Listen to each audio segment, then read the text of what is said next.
So, good morning, everybody, and a warm welcome to EnDev's third webinar on the learnings and key takeaways of the RBF facility financed by UK Aid.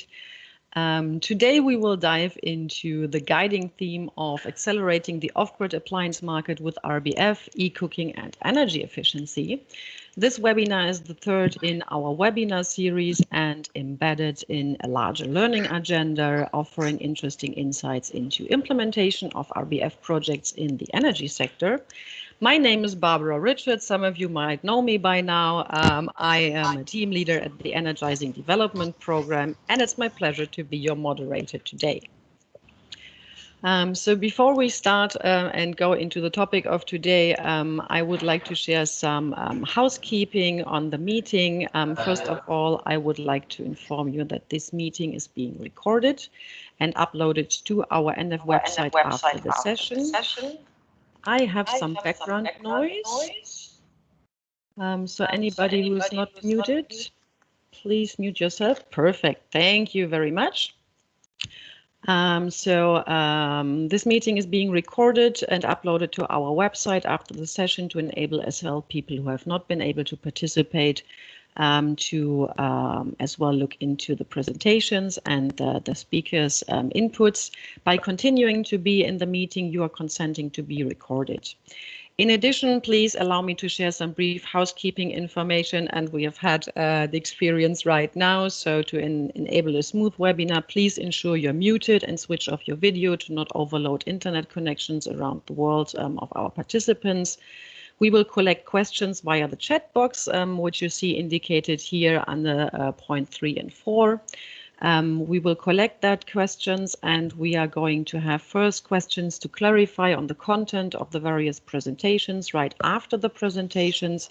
And secondly, behind the scenes, we are as well clustering any questions that go more into a discussion perspective through the chat box. So if anything comes up, just share, and then after all presentations, we are going to have a question and answer session, and we'll dive into a discussion. For technical questions during the call, if you're encountering any issues or problems, you can as well use the chat box. We do have a technical team behind the scenes who will try to give you some hints how to solve those issues. With this said, I wish you all an interesting deep dive into the world of RBF in the upcoming 1.5 hours. Today, we will be shedding light on the UK aid-financed RBF facility implemented by EnDev from multiple angles. It's a real pleasure to have UK aid represented by FCDO for the donor perspective on board for today. Then we will look into the portfolio management perspective from the EnDev program. And finally, and really interestingly, the implementation angle on the ground of RBF for off-grid appliances, and as well looking specifically into the technology of eCooking. I'm very happy to have our experts from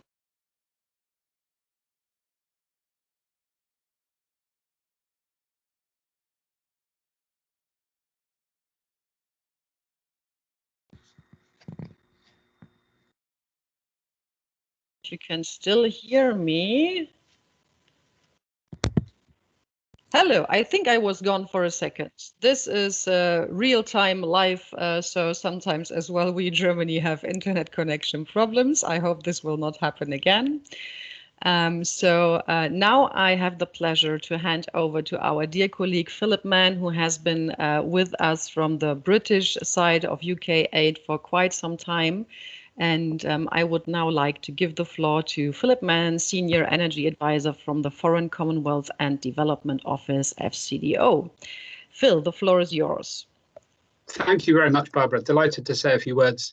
So both of the topics that we're talking about today are areas of great interest to UK Aid and FCDO. They're included within this diverse portfolio, which has been the RBF programme of £40 million, which at its peak was 17 different projects. So we're talking about two of those different projects. Can you hear me okay? I had some interference there. I can hear you loud and clear, thank you. Great. So for off-grid energy efficient appliances, this is a fantastically interesting area. We know of the benefits of energy efficiency, but all too often It's really the forgotten part of the energy sector. It's really essential for advancing access. So it's only by having efficient end use that we can optimize the supply systems that are going to be required. We know that it's good for job creation. We also know that it's a very important part of reducing carbon emissions. So on the latter, which is not the main driver of this program, we know that around a third of the effort that's going to be needed to bend the curve of the emissions towards one that's something like Paris Agreement compliant will come from energy efficiency. But yet far too often, energy efficiency is forgotten or overlooked. Well, I'm glad to say it's not been here, so it'd be very interesting to hear about that. On the very clean cooking side, the latest research, which I guess many of us will have seen, there was a State of the Access to Modern Energy Cooking Services report launched last week, which reminded us that 2.8 billion people still rely on traditional polluting fuels and technologies, costing a whopping $2.4 trillion a year, driven by health impacts, climate, and lost productivity, principally from women.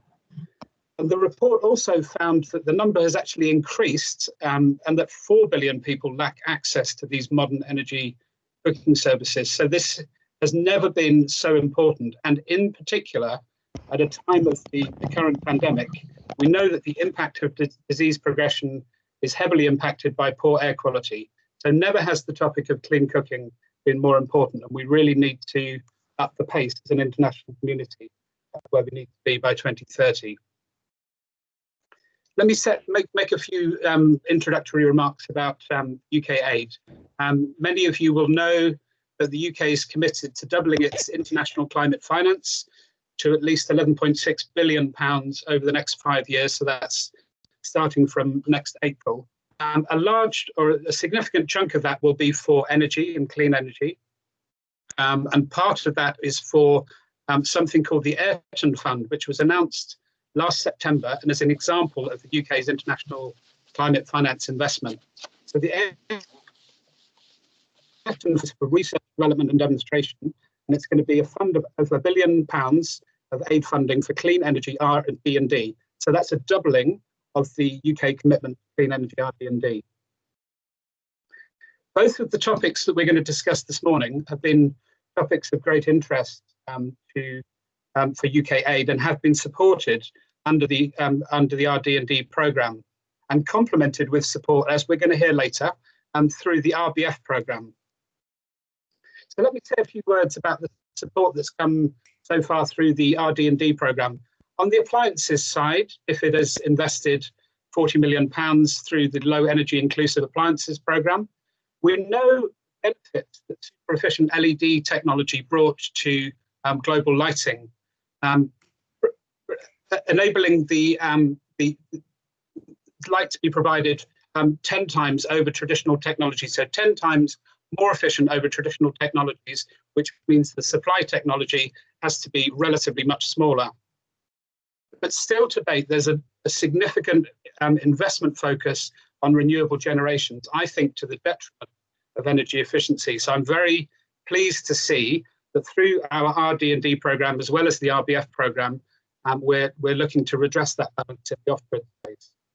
We've been supporting organisations, including CLASP, who I'm pleased to hear today, and the UK's Energy Savings Trust, as part of a wider Efficiency for Energy Access coalition.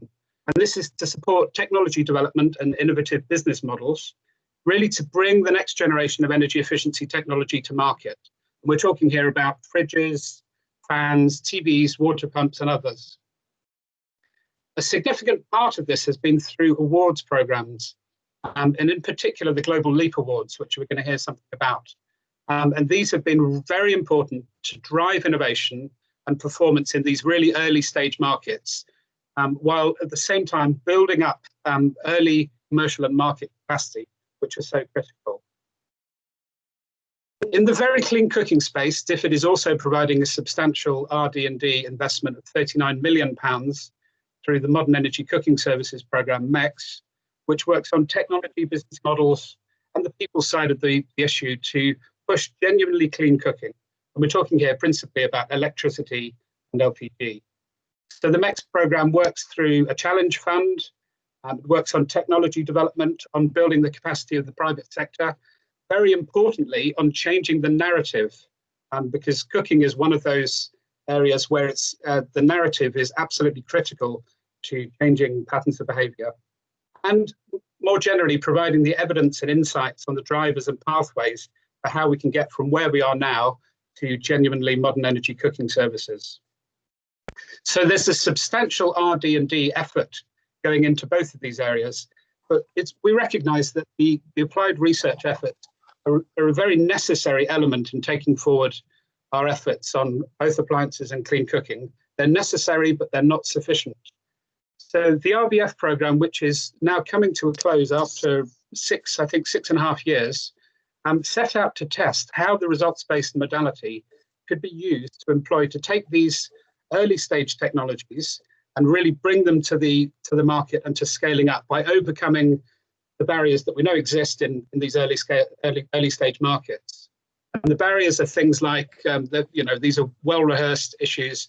They're weak and uncertain effective demand amongst consumers, low current volumes, inefficient production and distribution supply chains, lack of sector experience, and in general, low awareness on the part of many consumers. So there are a range of barriers that exist. So at the time of the programme inception, the RBF was a relatively novel approach. Actually, now there are plenty of people who've taken it on.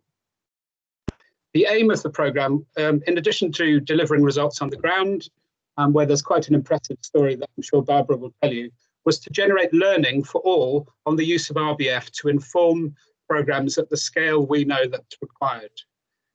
So this third seminar is going to look at two very particular areas of great interest, the off-grid appliance and electric cooking spaces, and in particular this powerful combination of the Global Leap Awards and incentives delivered through RBF. I think we need to be honest. The RBF programme was in effect a large pilot. It's certainly nowhere near the scale that's going to be required, but I think there's a great deal of interesting learning that's come, and I very much hope that the learning that comes from this seminar and the others in the series will help feed into these scaled up market pull approaches in the decade that we've got before the targets that we have to reach in 2030. So with those few words, I will hand back to Barbara and say thank you very much. Looking forward to a very interesting seminar. Thank you very much, Phil. This was really interesting, and I think reconfirming a lot that UKA is highly interested in the topics we are looking at today and really played a front-runner role in bringing RBF approaches out of the pilot project zone and into a widespread phenomenon in implementation today. Really a great achievement over the past 6 years. If there are any questions from the audience as well directly to Philip Mann, please use the chat box. As mentioned before, we are collecting questions and we'll have those questions then at the very end. Now I'm taking on a bit of a double role, switching from my moderation role into a brief speaker role to as well mirror a little bit what Philip Mann shared with us from the program management perspective. And highlighting again that the ultimate objective of the RBF facility was to bring energy access markets to scale and facilitate development of benefits obtained by gaining access to energy. So today's topic is really to the point of that objective. During our last webinar, we discussed how RBF can deliver on impacts for the most vulnerable population groups. But today we are going to zoom into the role of off-grid appliances, and thereby going one step further into the area of impacts on livelihoods. Most of our RBF facilities projects focus on the provision of energy access, so basically the technology generating electricity or cooking energy. And today the angle is a bit different, what makes it so interesting today, because the RBF implemented by CLASP focused on accelerating the markets for the appliance side. And whilst the provision of energy is not to be neglected in the first place, further attention really should be also paid to the role of the use of energy side, so the appliance side, because that's the step you need to do to really achieve the development benefits and impacts. Energy itself might be a really good proxy for development, but is not by itself a measure for the improvement of livelihoods. It's an enabler, it's a precondition, it's a means to an end. Now I would like to give you a little bit a glimpse into what we are going to hear about today. So looking into Bangladesh and the East African countries, which have been covered by the CLASP project, for example. They really have great development in the commercial solar PV market. We've seen over the past years increasingly turning to solar home systems for off-grid electricity solutions, especially in the rural areas, and highly energy efficient appliances that can be connected to these solar home systems dramatically increase the energy service level provided. Philip, you gave this really nice example of the LED technology, which was really a break-even point for the energy needs of lighting. However, many solar companies still struggle to source quality off-grid appliances. Appliance manufacturers are not really aware about the commercial opportunities, especially in our partner countries. So there is a lot of unknowns the sector is dealing with, and therefore, slowing down the development, accelerating the uptake of those off-grid appliances is basically complementary to the market for the energy access itself. And there is a lot going on in the markets on high quality, high efficient off-grid appliances. Philip Mann as well mentioned already. We are talking about fans, televisions, refrigerators, and eCooking technologies. And especially eCooking has been long of interest in the solar market, but most stakeholders perceive the amount of energy required to power eCooking appliances as prohibitive. However, now a new generation of super efficient eCooking technologies has the potential to really overcome this long-standing barrier. So in taking development benefits to the next level, we should also pay more systematic attention to the use of energy access and the energy services and make that step from having access to energy to really making best use of the amount of energy people have at hand. In this, one of the main preliminary lessons learned provided by our external evaluation is that future projects should also consider focusing on appliances and productive use of energy services, possibly yielding higher development benefits. And now the magic question is, how can RBF be used and applied for this? In order to scale a complementary appliance market, the role of RBF can be discussed following some guiding questions I would like to share with you as well, some creativity in thinking about your questions for our discussion later on. How can RBF improve quality of off-grid appliances on the market as well as quantity available in the market? What role does RBF play in encouraging off-grid solar companies to place large orders of selected appliances and market them to their customers? And what role can RBF play in accelerating eCooking in the future? Today's webinar aims to contribute to answering these questions and features the real life experiences on the ground from implementation. And I think now we have heard all a lot about the framework and the general setup of the RBF facility, the importance of the topics of today, and now we are eager to hear from the real practitioners on the ground who have implemented and are implementing the projects to really drive those markets to scale. As mentioned before, just as a reminder, first we are going to have a question and answer session directly after the presentations, all content related questions, all questions more going into a discussion. We are going to collect separately, so please use the chat box if you have any questions. And then I'm looking forward to interesting insights with our speakers and to a lively discussion afterwards. And with this, I would like to hand over to our first speaker to reflect on this. So I'm handing over to Naya Abiga, Manager for Clean Energy Access at CLASP, the implementer of our RBF project, and she's based in Kenya. Naya will introduce the topic of providing energy access through energy efficient off-grid appliances, discussing the lessons learned through implementing the Global Leap Award and RBF. So Naya, the floor is yours. I'm very much looking forward to your input. Great.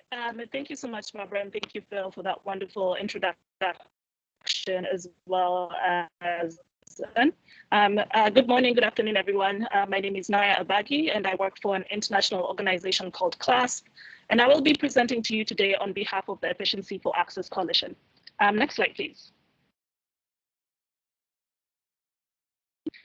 So the Efficiency for Access Coalition launched in January of 2018. The reason the coalition came together is that a group of partners believed that energy efficiency can be a potent catalyst for energy access, and that further investment was needed to support this need and unlock its potential.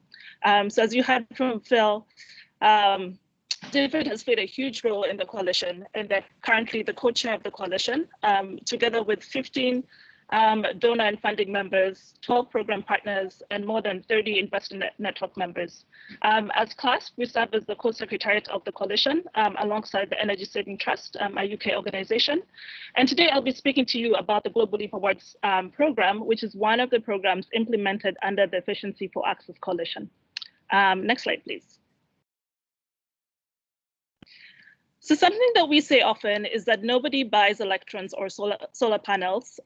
People buy the services that those electrons and panels make possible. So off-grid appliances and large-scale equipment like TVs, fans, refrigerators are the kind of equipment that end consumers actually want. So one of the things, off-grid appliances, though, while they're critical to the achievement of development and access to higher levels of energy access, they do impose certain design constraints and requirements of appliances and equipment that are not typical of the on-grid setting.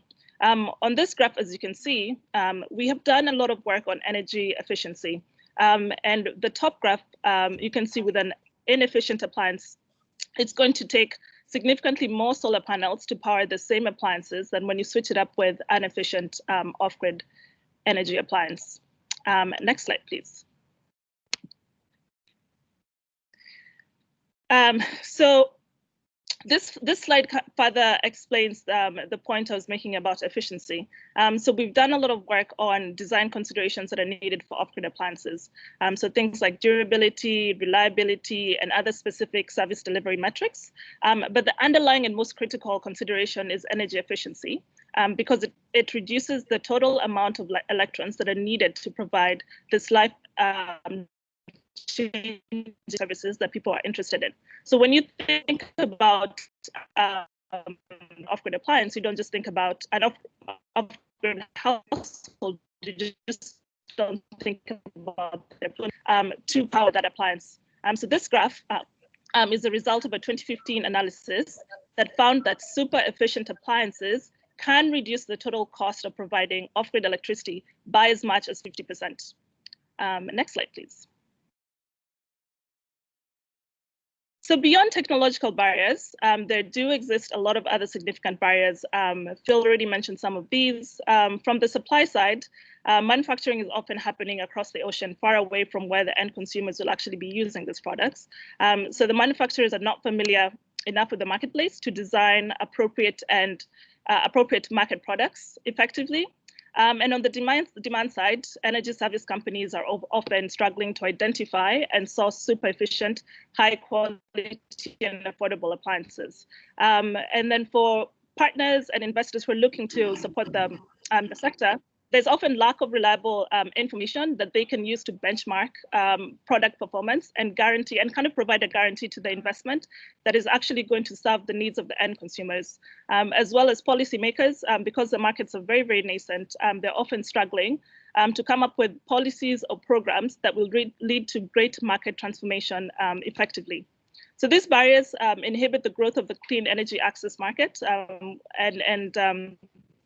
really, at the end of the day, they are excluding the underserved populations from socioeconomic, health, environmental benefits. Next slide, please.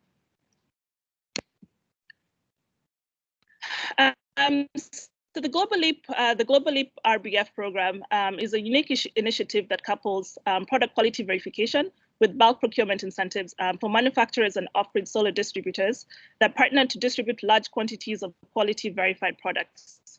The RBF is unique because it takes a holistic approach to scaling this markets by pairing the Global Leap Awards, which is an international competition that identifies the world's best off-grid appliances, using a rigorous product testing methodology that, in the vein of Consumer Reports, provides potential buyers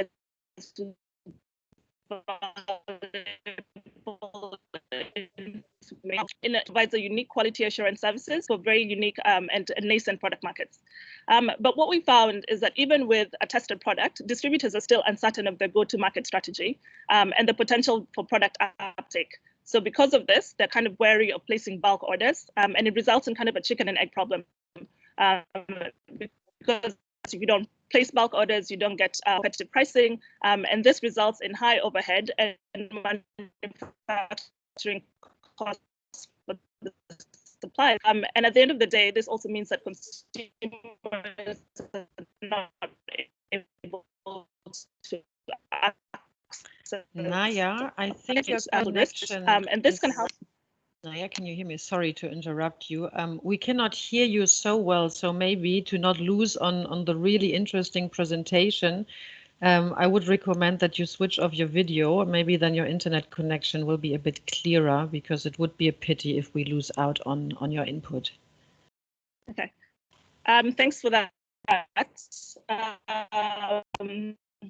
I guess should I go over this slide? Okay, I guess I'll just redo this slide again.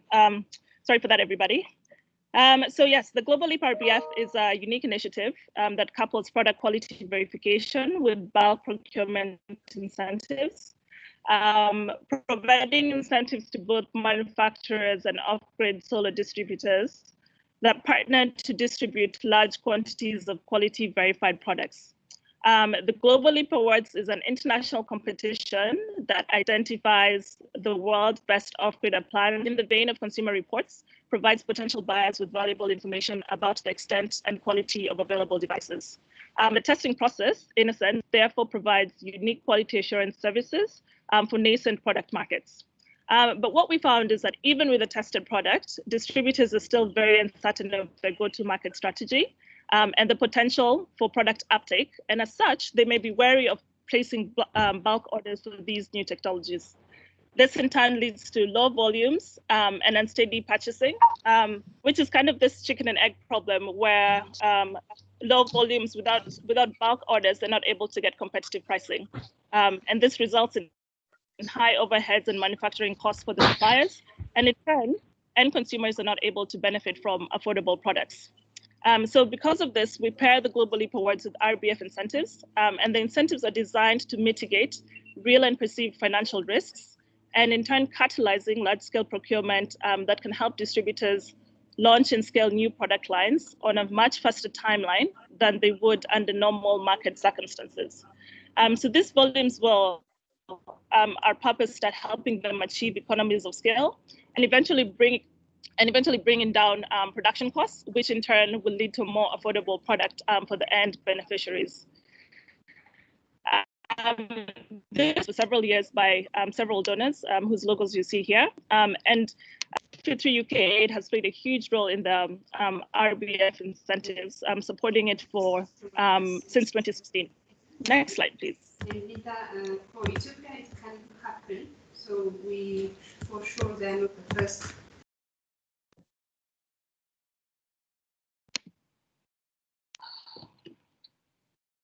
So how does it work? How does our Global Leap RBF program work? So it's a little bit unique from other RBF schemes in the off-grid sector in a few ways. Particularly, our intervention point is designed to be upstream. So we provide incentives from as I mentioned, to the manufacturers as well. So catalyzing this whole-scale markets and providing a way for B2B connections so that distributors can easily identify good quality manufacturers who are producing good quality products. And then in addition, the geographic scope, our RBFs are multi-regional. And we started in 2016 with a pilot in Bangladesh, and since then have expanded to East Africa, specifically Uganda, Kenya, Tanzania, and Rwanda. And with support from Power Africa, expanded that work further into Zambia and Senegal. And then the process for allocation of incentives, we use a competitive reverse auction-based process where we let the distributors decide what is the size of incentive that they need to actually take them to the next level and use those incentives in a very flexible way. So we don't define to them what they have to use the funding for. And depending on the business model and depending on the business needs, we found distributors either using the incentives to ramp up marketing, ramp up after-sales services, and generally, or go to the manufacturer to buy more products and get more competitive pricing.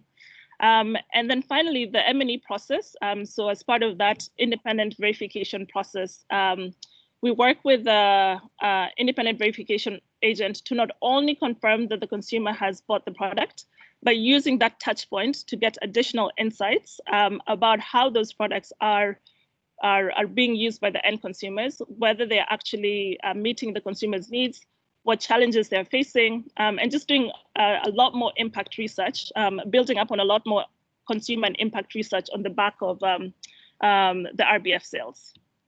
Next slide, please.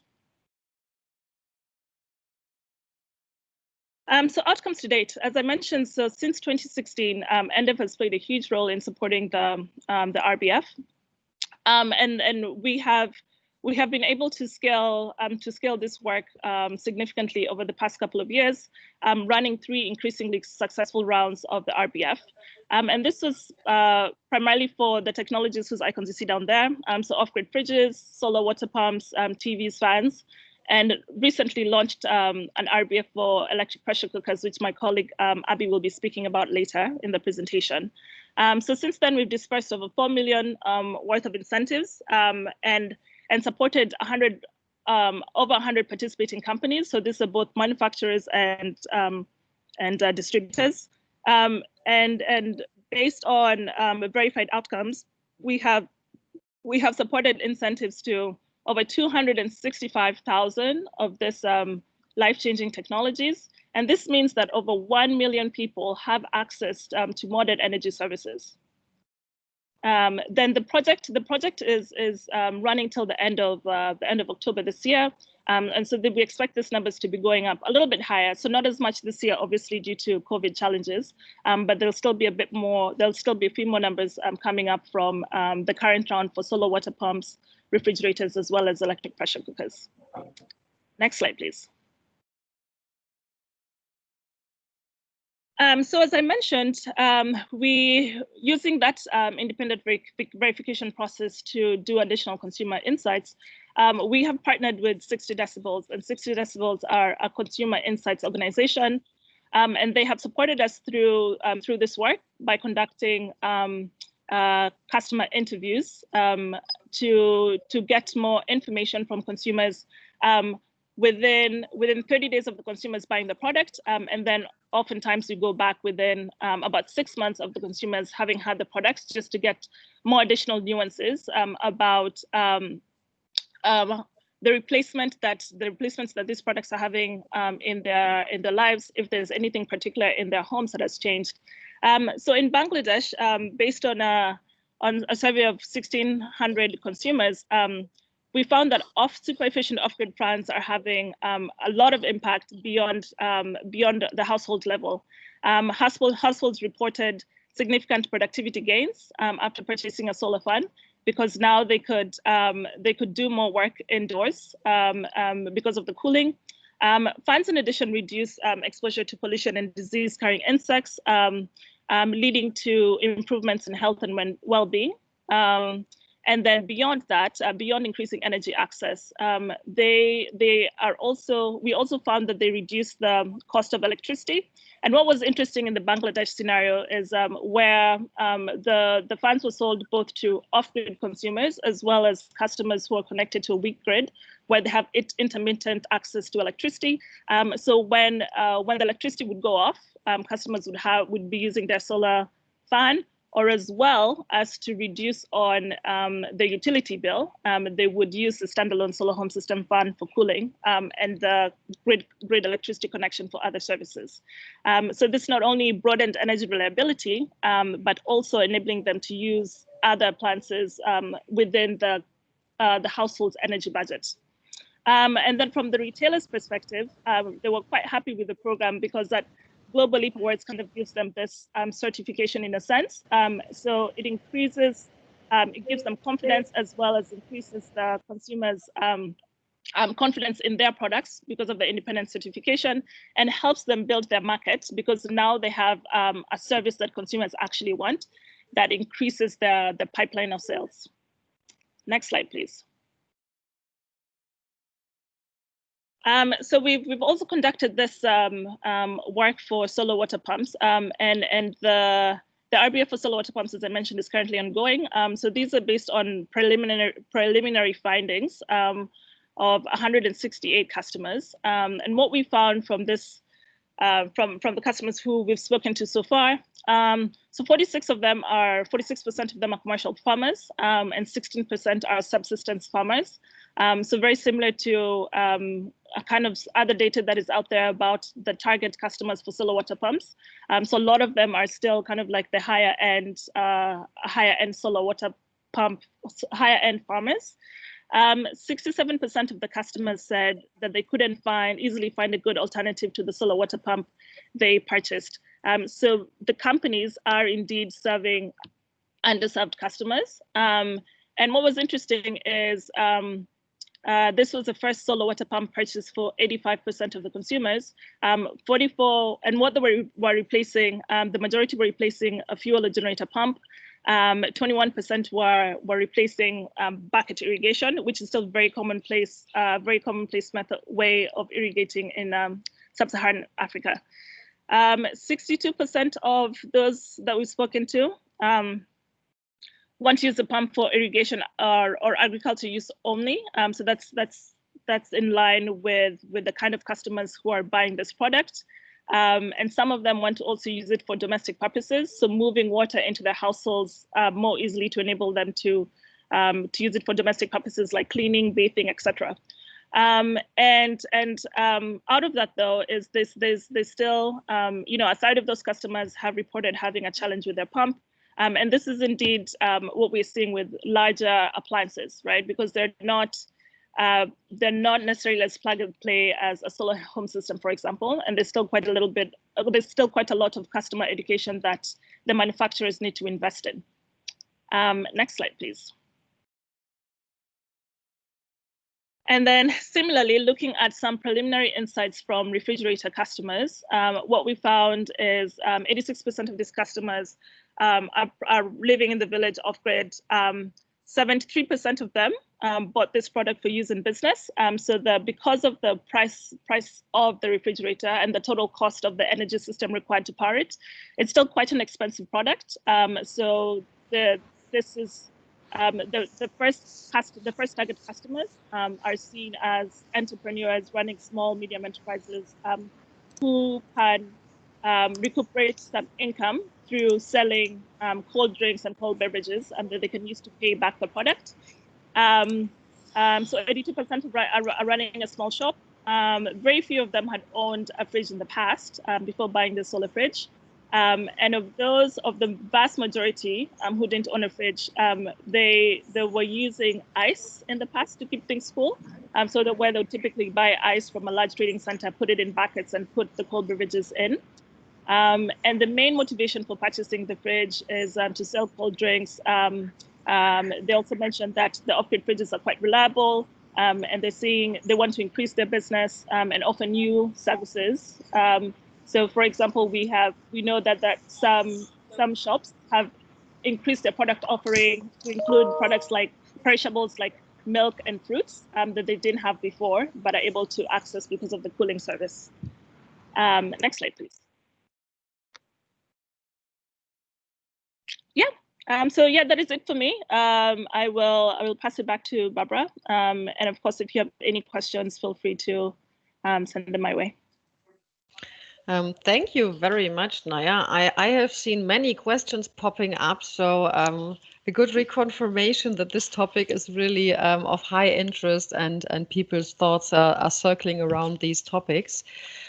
Looking at the time, I will pick one of the questions received. The other ones are not lost. We will just switch it to after we have heard all the presentations to not lose out the time for our speakers. So be ensured that we are continuing to cluster questions behind the scenes.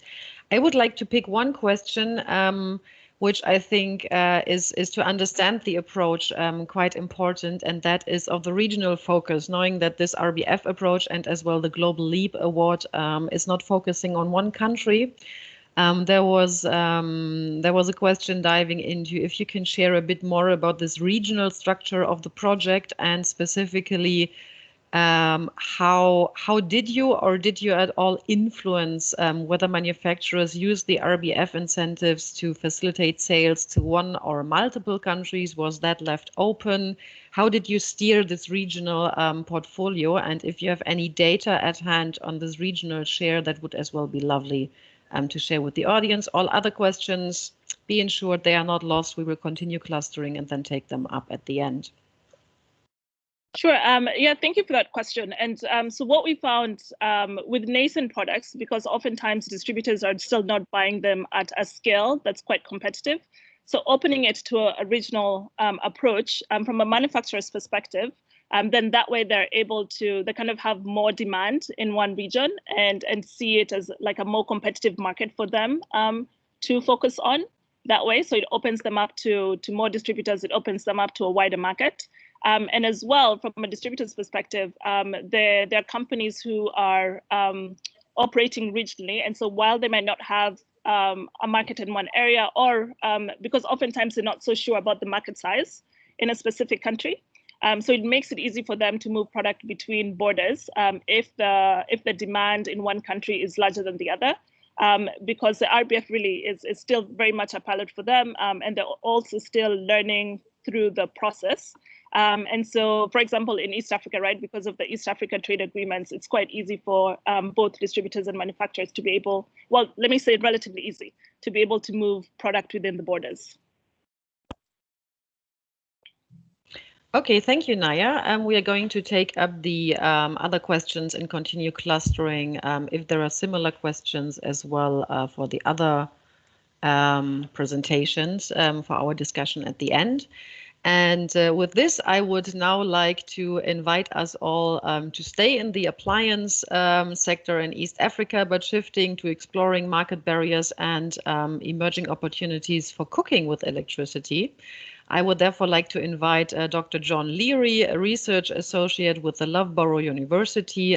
He's working on a 5-year UK aid-funded research and innovation project, which Philip Mann has already mentioned, the Modern Energy Cooking Services program, which I guess most of you know as the MAX program. So please, John, the floor is yours. I'm looking forward to your presentation. Hi, can you hear me okay? Yes, loud and clear. Thank you. And we can see you as well. Great. Excellent. Great. Well, thank you for the kind introduction. Thank you for the opportunity to speak here today. My name is John Leary. I'm a researcher with Loughborough University with the Modern Energy Cooking Services, or MEX program. So for those of you that don't know already, then the MEX program is a 5-year UK aid-funded research and innovation program designed to find solutions for those who still cook with biomass to transition directly to cooking with modern energy and break out of the business as usual cycle of simply focusing on improving the efficiency of biomass cooking. So today I'd like to share some insights with you on why we think e-cooking is so important, what the landscape of e-cooking looks like, in particular, why we focus so much on one particular appliance, the electric pressure cooker, or the EPC. And then focusing in on Kenya specifically. So looking at which market barriers exist for e-cooking in Kenya, and how RBF might help us to overcome some of these. Next slide, please. So as I mentioned, almost 3 billion people still cook primarily with biomass. which results in a series of interlinked developmental challenges from household air pollution, deforestation and forest degradation, climate change, and drudgery, resulting in missed opportunities for women and girls around the world. However, the other side of the coin is that there are now fewer than 1 billion people who are without access to electricity, which implies that there are around 2 billion people in the world today who have access to some form of electricity, yet still primarily cook with biomass. What is more, there's a suite of new technologies that are emerging that can enable those living in off-grid regions or those with access to electricity that may be unreliable to still use it for cooking. Next slide, please. So the landscape of e-cooking is changing rapidly, whereas previously we may only have looked at the opportunities in the top left of this typology, which is simply plugging in an off-the-shelf AC appliance into the main supply. There are now a shift in the market conditions resulting from the falling cost of solar PV and of battery storage, which means that this opens up a set of new technologies that can enable electric cooking in weak grid environments, where using a battery can buffer an unreliable grid where there may be frequent blackouts or voltage dips that prevent people from cooking when they want to. And in off-grid environments, either by directly coupling a DC, direct current electric cooking appliance, with a solar panel to cook when the sun is out, or using a battery to again act as a buffer between the intermittent supply of electricity and the demand for cooking, which is often quite time dependent. The other key enabler that we see is the new energy efficient electric cooking appliances that are now available. We have the induction stove, the infrared stove, the rice cooker, and Philip mentioned at the start of the session today about the LED and how that revolutionized the world of solar lighting. We think that one appliance in particular, the electric pressure cooker or the EPC, could well be the LED of solar electric cooking. Next slide, please. So why are we so obsessed with EPCs? Well, we think that the EPC is a great entry-level appliance that is very well targeted to replace charcoal in particular. We think it's a really good fit for Kenyan cuisine. It's most efficient at cooking the most energy-intensive meals. So these are the heavy foods, such as beans or matumbo, which is tripe, those that require boiling for more than an hour. And for these dishes, it can save up to 50% on the cooking time and up to 85% on the energy consumption and therefore the cost. It can also cook up to 90% of the everyday Kenyan menu, so it's relatively versatile. And it can enable cooks to multitask, which makes it a desirable and aspirational appliance. So on the right-hand side, this graph here shows the cost of the cooking service. So how much you have to pay as a regular payment each month to cook with a range of different appliances. As Barbara alluded to earlier, then many stakeholders perceive the amount of energy required to cook as being too high to be cost effective, often in even grid connected context, let alone off-grid context where you have to add in the cost of the battery. And this graph shows that that really depends on what appliance you use. The yellow bar indicates an oven with 4 hot plates on top, one of the most inefficient ways of cooking. And you can see that using grid tariffs from a range of sub-Saharan African utilities, then that comes in around $7 to $27 per month, relatively expensive. However, if you look at the orange bars further to the right, then what we see is that with an EPC cooking half of a household's meal with the balance done on another fuel, then this can be brought down to around $3 to $5 per month. And if you're just doing what the EPC does best, boiling heavy foods, then this can be as low as $2 to $3 per month. Of course, if you look at the set of bars on the far right of that graph, this shows what the cost is when you add in a household battery. That means that every last watt hour of storage increases the cost of the system substantially and accentuates the need for energy efficient appliances to build a cost effective solution. Next slide, please. So zooming in on Kenya, the barriers that we've observed through our early stage research during the MEX program and before are primarily around availability, awareness, and other cooking fuels. So in terms of availability, there's a need to match appliances with cooking practices. The foods that are cooked in each place are different. And we really think the EPC is a great match for Kenyan cuisine specifically. It's energy efficient and it's culturally appropriate. Where the RBF really comes in is enabling the supply of quality assured appliances and increasing the availability of these culturally appropriate appliances in the shops in Kenya. So when we started doing our cooking diary studies back in 2018, we had 20 participants and we struggled to even find that many EPCs on the Kenyan market. We found 16 and had to bring another 4 in a suitcase from the UK just to be able to do the study. Now we have several retailers who are bringing in a container load at a time, and with the RBF that we'll hear about from Abby, our next speaker, then we're talking about 5,000 units. So we're really seeing the market grow in several orders of magnitude in just a few years. Then the other barriers, as Barbara had alluded to earlier, are around awareness. So there's two sides to this. On the consumer side, you've got this perception of the relative cost. Many people think that electricity is too expensive for cooking, when in fact, if you use it efficiently, it can be much cheaper than alternatives. Then there's a high upfront cost of the appliance itself. And this is something that the RBF pilot is really helping us to tackle by exploring a range of different consumer financing mechanisms, which can break down that high upfront cost into manageable repayments that are on a par with or less than what people are currently paying for biomass. And the other side of awareness is within the electrification and clean cooking sectors. Many actors in these sectors are unaware of these new opportunities for electric cooking, and that by working together, they can create a more synergistic strategy which can tackle both problems, electricity access and clean cooking simultaneously. Finally, with regards to other fuels, LPG is the aspirational fuel across much of Kenya, and we previously saw it as a competitor to electricity, but we now see it more as an enabler.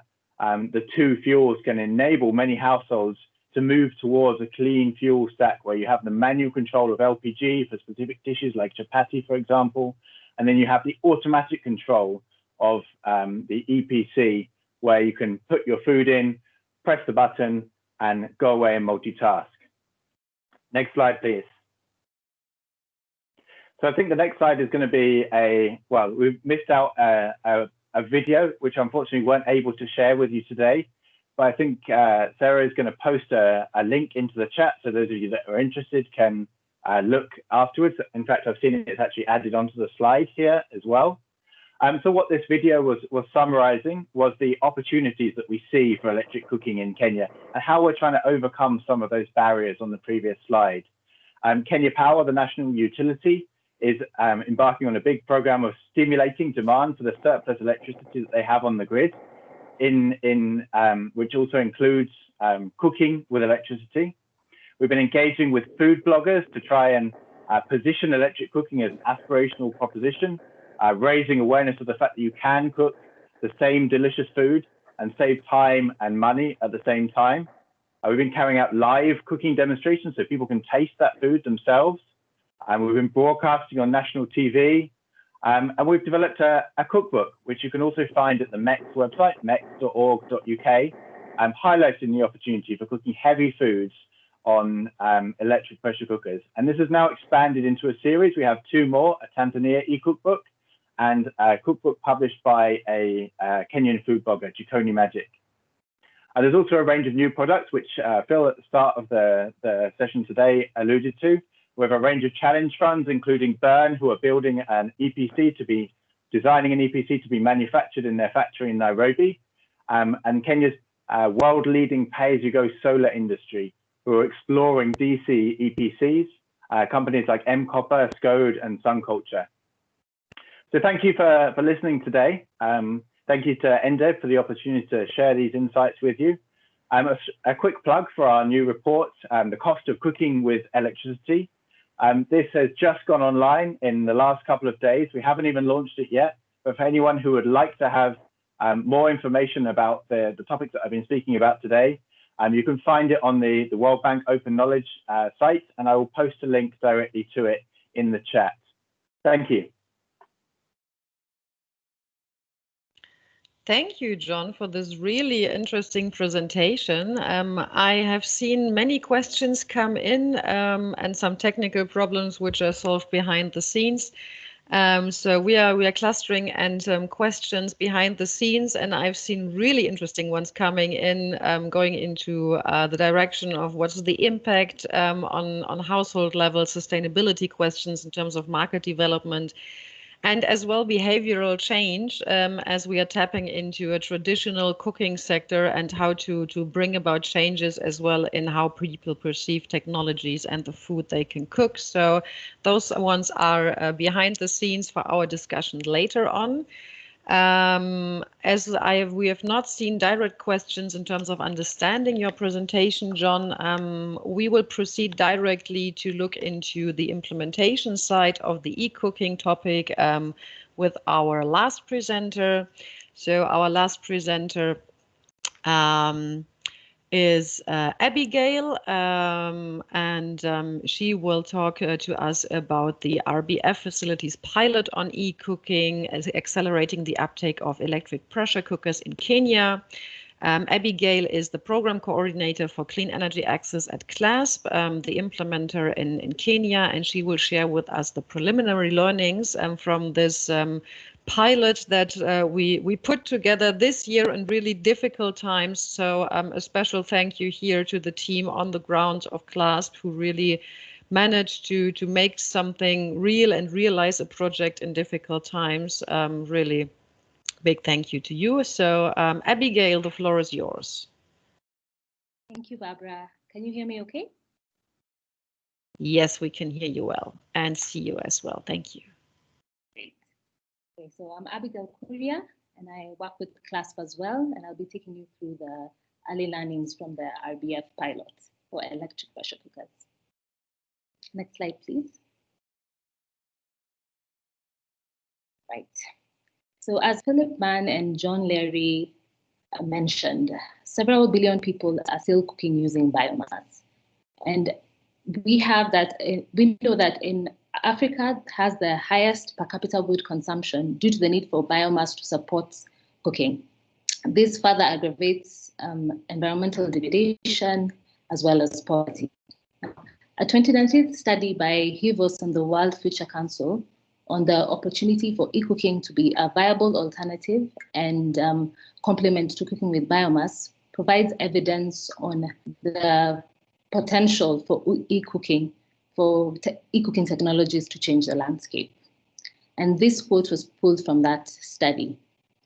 In light of the substantial cost savings, using high-efficiency electric cooking appliances has the potential to lead to a similar inflection point as the emergence of LED lighting technologies on the off-grid solar sector.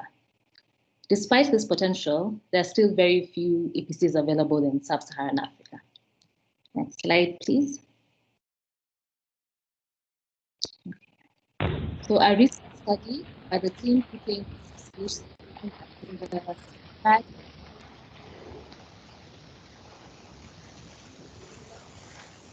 Abigail, we have some background noise right now. Maybe my colleagues can check whom is causing the background.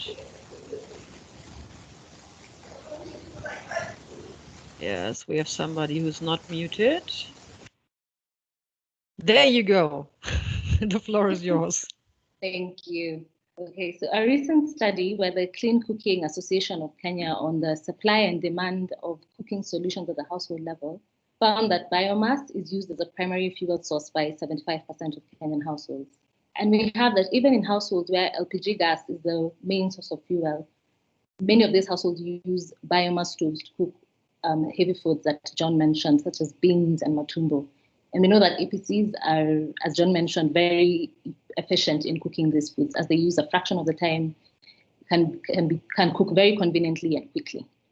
We partnered with Ban Manufacturing, one of the leading manufacturers of efficient charcoal stoves, to understand how COVID-19 pandemic affected supply chains for charcoal. And as you can see in figure 1 and 2, these are the results from a survey that they did in April of this year, where we found that access to charcoal became increasingly difficult for the vast majority, and the scarcity of the resource led to an increase in price. This further exacerbated the problem for many families that were already experiencing challenges in incomes due to the pandemic. On the other hand, we had several appliance retailers reporting an increase in sales of EPCs ever since the pandemic began, due to the fact that more people were staying home due to the stay-home order. Schools had closed, they were cooking more, and they're looking for efficient ways of cooking. Next slide, please. Now, as my colleague Naya mentioned, RBF is a particularly useful tool in supporting early market introduction of products such as EPCs. And supported by EnDev, we launched the RBF pilot in May of this year. And we partnered with MEX to understand the eCooking landscape and decided to launch the RBF pilot in Kenya due to the relative strength of the distributors in the market. So MEX helped us identify products that had passed one of the several EPC safety and performance testing protocols that would make this product safe to sell even in the European market. So because the landscape was so small, we did a targeted outreach to the distributors, and they also informed us of the market barriers they were facing. So the incentives are allocated through a reverse auction process where, and Naya mentioned this, the distributors put in the bids for the amount of incentives they would require and provided a detailed description of how they would use the funds. Now, this is a short pilot that is going to run through to October 2020. And the table there shows a summary of the incentive structure. And minimum amount of products we're willing to incentivize per company is 25 units. The maximum number of products is 2,000 units, and the maximum incentive level we are giving is 50% of the retail price. Next slide, please. Thank you. Right. So we expect to use $200,000 to support the procurement of 5,000 EPCs in Kenya. And building on the tried and proven Global Leap framework, and leveraging the work done by MEX in identifying quality products already available locally, the pilot aims to garner learnings that could inform the future rollout of a larger RBF program for EPC products and other future eCooking interventions. We had 7 companies participating in the RBF pilot for EPCs, and we were happy to have a diverse set of companies. We had 2 microgrid companies. We have a large appliance distributor. We have an asset finance company, as well as a large and a small energy product distributor. Now, these companies informed us of some of the market barriers that will help them to overcome, such as the market barrier of quality assured and, as John mentioned, quality assured and energy efficient products, by helping them, supporting the procurement of products that are already past one of the several EPC safety and testing protocols, as well as we help them to overcome the market barrier of consumer awareness, as several of the companies used the incentives to promote the products, and due to the COVID-19 pandemic, these promotions and marketing occurred digitally.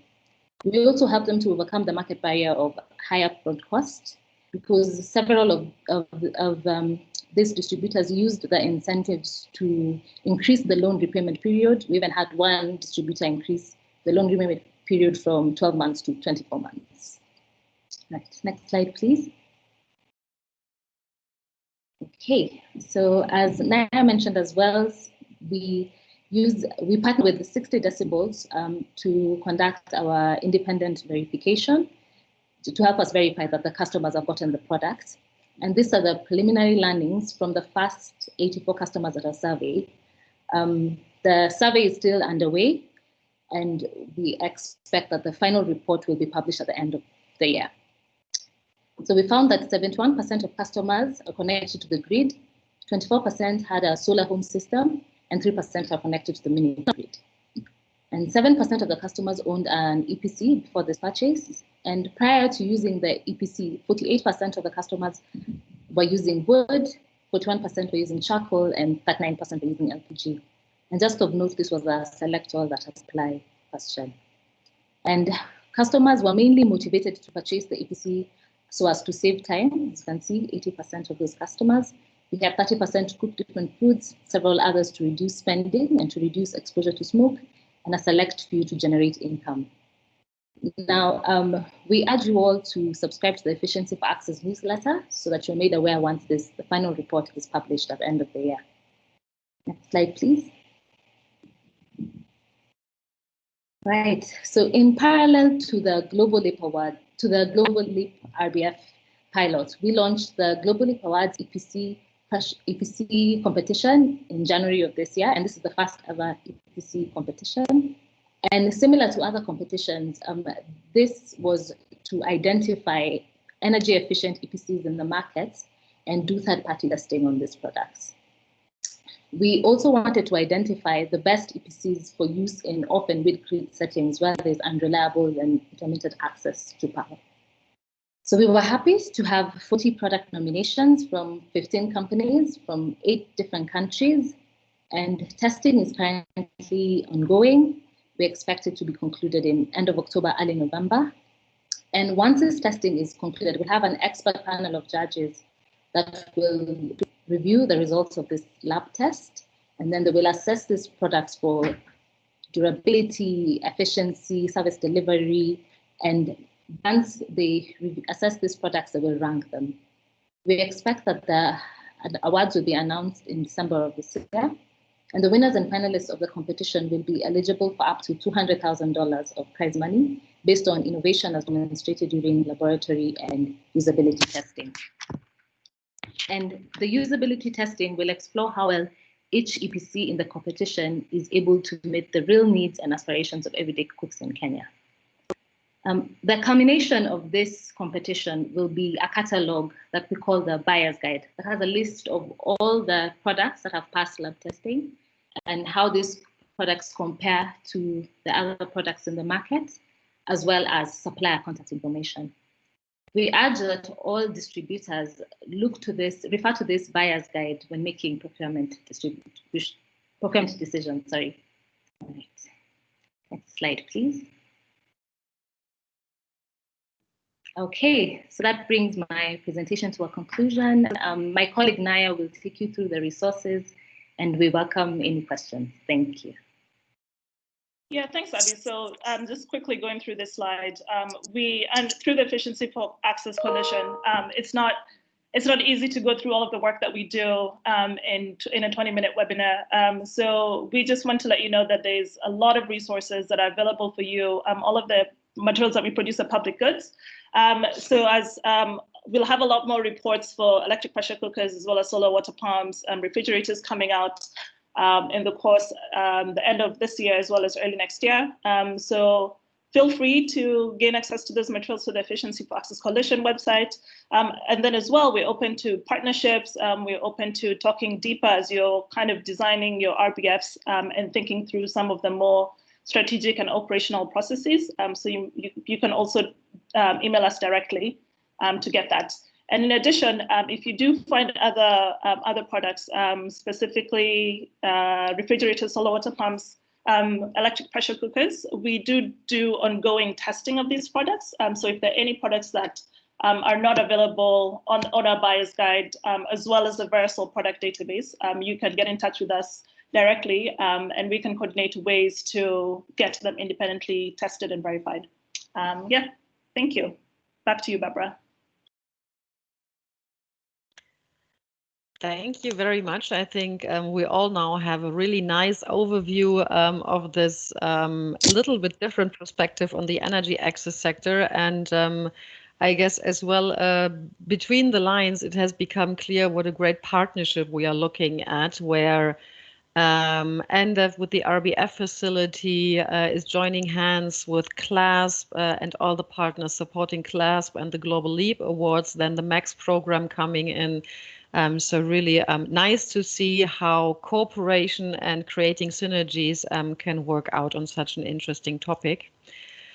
I would like to pass on now to our question and answer session, because we have received questions to all our presenters, which are circling around somehow the same topics. Let's switch to that right away to have some time to discuss.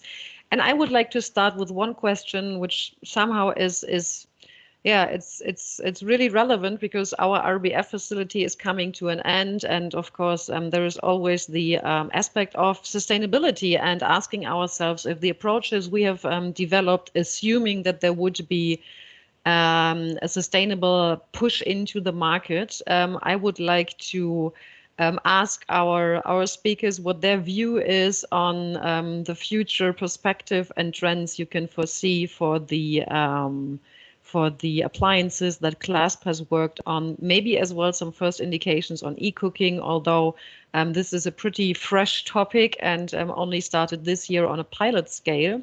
So whom is up for the challenge to answer the question of what the expectations are for the future development and sustainability of what we have pushed for in the market with the approach? Thank you, Barbara. I will attempt to answer that question. I think that, the reality is that market development takes a long time. It takes several years to actually get significant changes in the market, to get to scale, to get to affordability, to get to penetration. And when you look at the off-grid market, really, even just taking the example of solar home systems, right?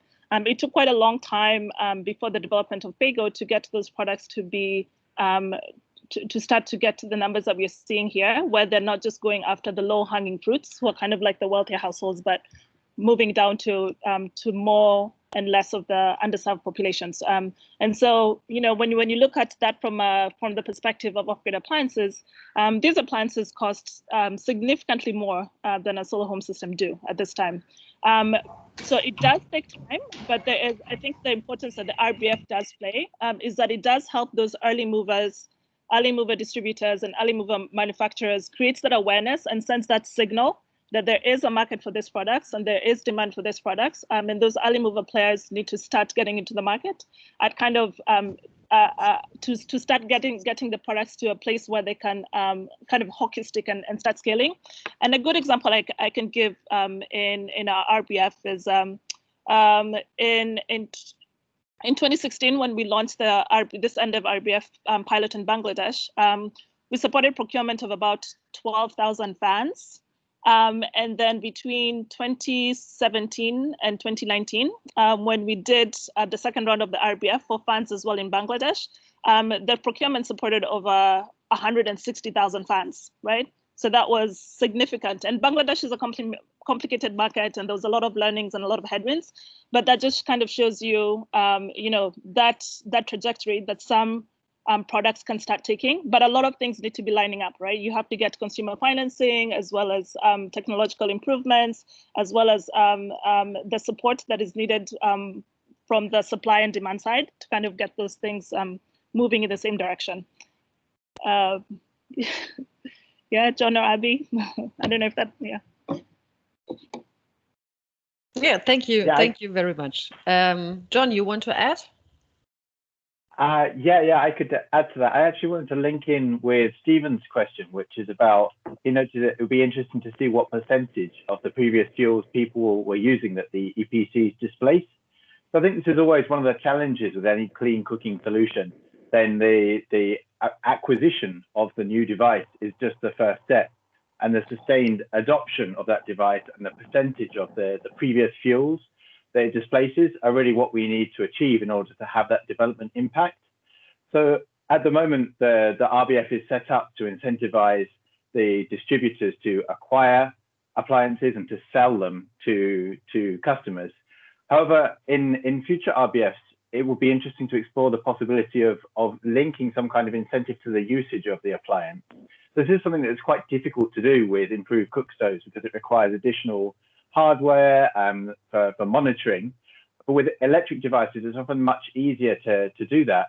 So I wonder whether there would be the possibility of including an additional set of incentives that could happen as a verification stage after the sale has been made, maybe 6 months or so after the sale has been made, to offer additional incentives to those distributors who manage to get higher levels of usage of the EPC. For example, if one customer buys an EPC and they use it for 50% of their food, and another uses it for 100%, the one that uses it for 100% should receive double. Obviously, there's complexities in terms of the health impacts, etc. But I don't know. As a question, perhaps back to you, Barbara, is that kind of structure viable within the RBF model? Yeah, now you are pushing me back into the role of giving an input. No, I like surprises. I think what is really nice, I had as the next package of question on my list exactly that level of impacts and benefits, and what is the next level? Are there studies going on? Do we have first evidence on economic impacts, on household income, availability, health, and so forth? Yes, on the one hand, back to you, and on the other hand, yes, we at EnDev, we are working on not leaving the RBF facilities experience where it is, now sharing with the others, but as well taking it in our own portfolio. We have first, we call it the RBF 2.0 pilot approaches ongoing, and one of those trajectories is financed by the Swiss Development Corporation, especially looking into these opportunities of pushing the boundaries of RBF and defining the results level on outcome or even impact level.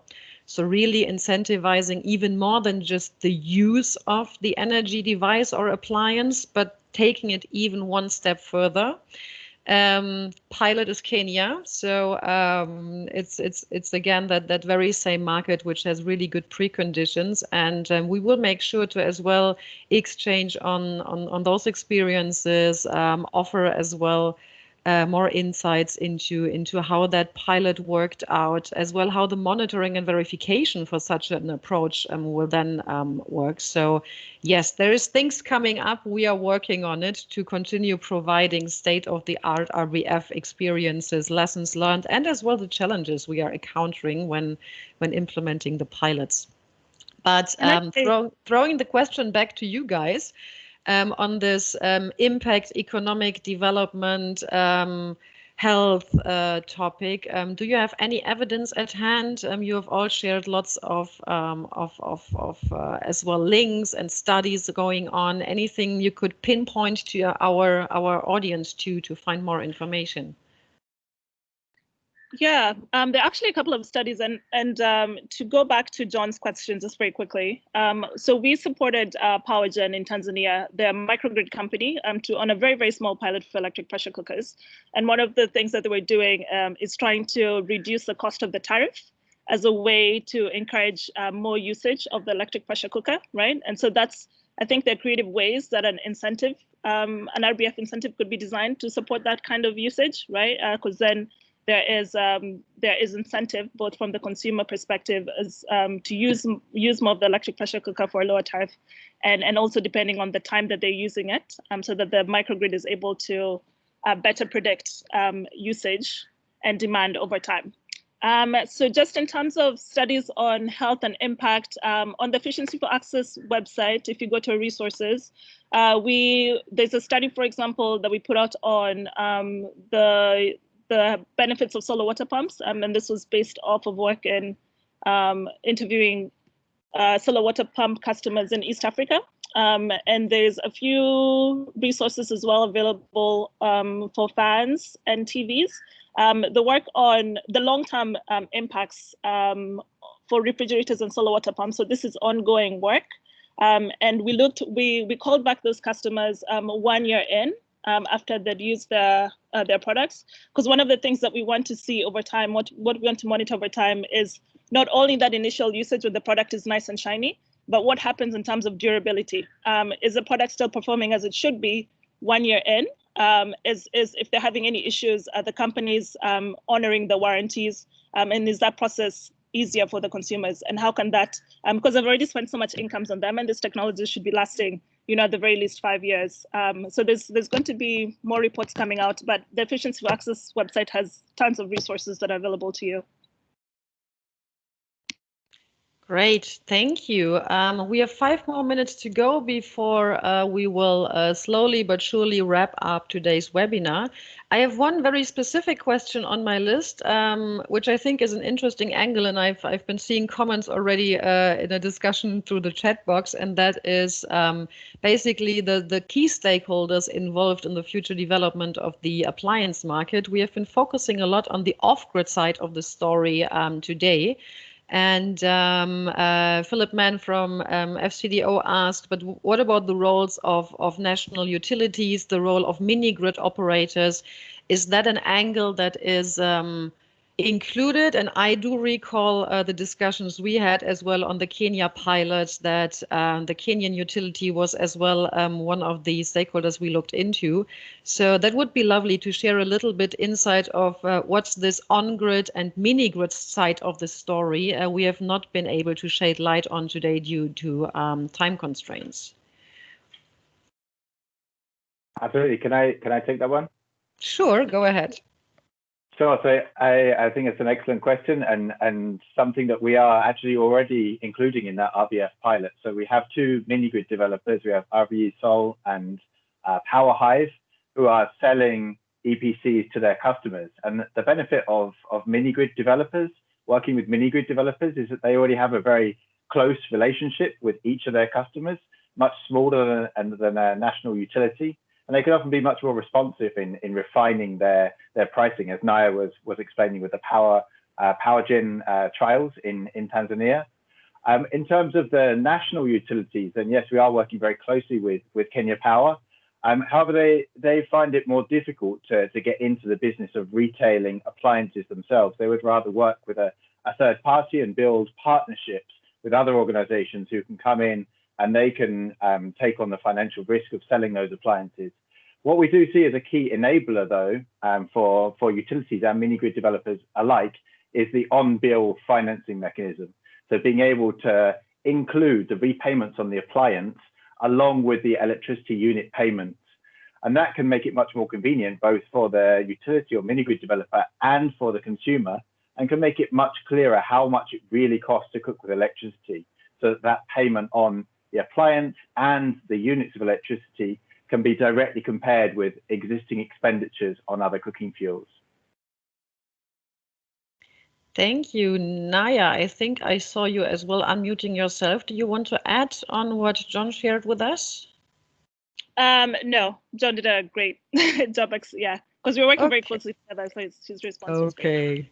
Good team over there. So then we have 3 minutes more. So whoever is taking up this question, please be brief so that we can close in time. And that is the angle of behavioral change, which applies to the whole topic of appliances, but specifically whenever we are tapping into traditional cooking behaviors as well. Yes, prejudices in terms of, I've seen in the comments that tasty food needs charcoal or wood as a fuel source. What are your experiences on that? Do we have first evidence or feedbacks on if specifically eCooking has the same challenges as other cooking technologies we have been promoting in the past years and decades? So 2 minutes to go, brief one.